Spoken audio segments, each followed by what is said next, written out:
A gente vai falar agora com o nosso Neto Mota, porque ele traz exatamente as informações em relação ao outro inquérito, tá? Esse foi finalizado, que foi exatamente na Delegacia de Crime contra a Criança e o Adolescente. Mas aí tem um outro inquérito que está sendo conduzido, não é isso, Neto Mota? Na Delegacia de Homicídios, exatamente investigando a situação da agressão e da morte do próprio filho do José Alexandro, não é isso, Neto?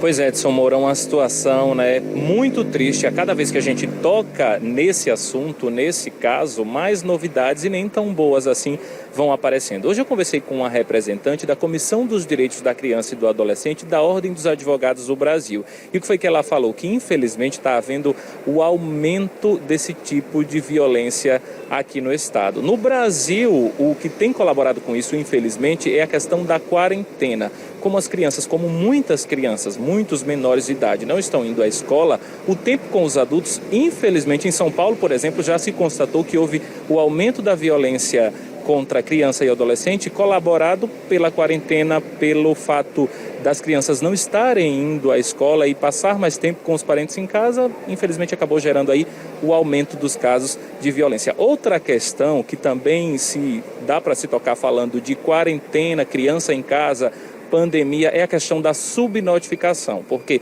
o fato da criança estar dentro de casa e dos agressores, parentes, qualquer pessoa que aí agrida essa criança, e pede sempre que a vítima, pede sempre para que esse menor de idade, ameaça na verdade, para que ele não se dirija a outras pessoas e faça essa denúncia. Isso acontece, isso acaba colaborando com a chamada subnotificação do caso. No caso do bebê aqui de Maceió, a equipe da unidade hospitalar que atendeu esse bebê acionou a polícia e evitou que houvesse uma subnotificação. Muitos casos acontecem na escola. Os parentes, os agressores, acabam pressionando para que a criança não denuncie, não fale para alguém. E quando chega na escola, os professores acabam constatando, como a equipe médica do Desibreda constatou, e acaba acionando o Conselho Tutelar, a polícia. E com a quarentena, como também não está tendo aula, os professores aí estão deixando também de denunciar, já que não tem aula, já que não tem esse ambiente escolar. Eu conversei, como eu falei no início do link, com a representante da OAB, da Comissão dos Direitos da Criança e do Adolescente, e ela me deu alguns dados. Essa matéria a gente vai ver agora. Houve, sim, esse aumento, um aumento muito grande, houve esse aumento de forma significativa, comparado aos anos anteriores, certo?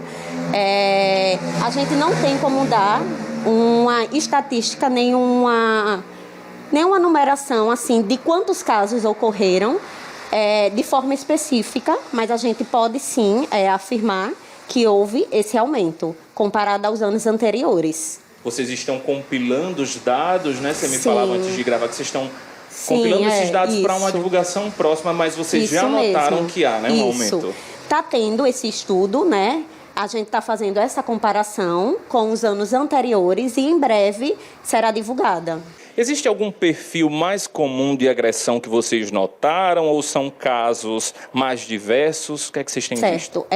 A gente tem notado os casos que chegam, as denúncias que chegam até a comissão, principalmente de abuso sexual contra a criança e contra o adolescente. Esses números têm crescido grandemente, são assim absurdos os números comparados aos anos anteriores, como eu já tinha falado, certo?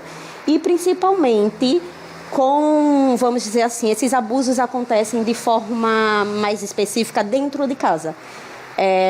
As pessoas envolvidas sempre são familiares ou alguém muito próximo da família.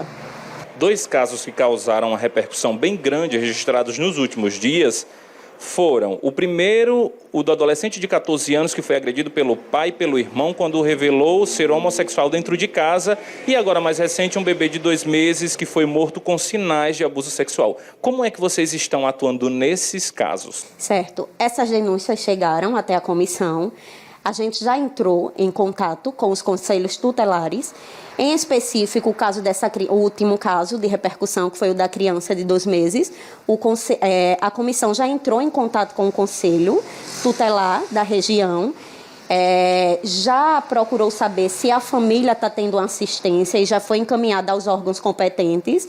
O inquérito ainda não foi encerrado, certo?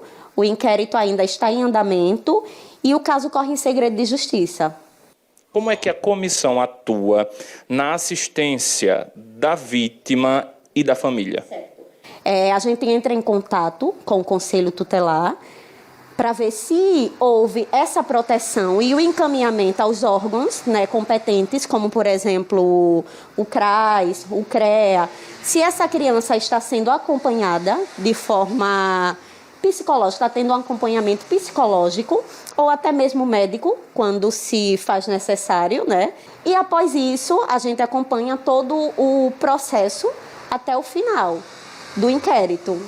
Como é que a população pode acionar a Comissão dos Direitos da Criança e do Adolescente para que acompanhe casos como esses? Certo. As denúncias, elas podem ser através do e-mail cdcaoabal@gmail.com ou através do telefone 99104-7116.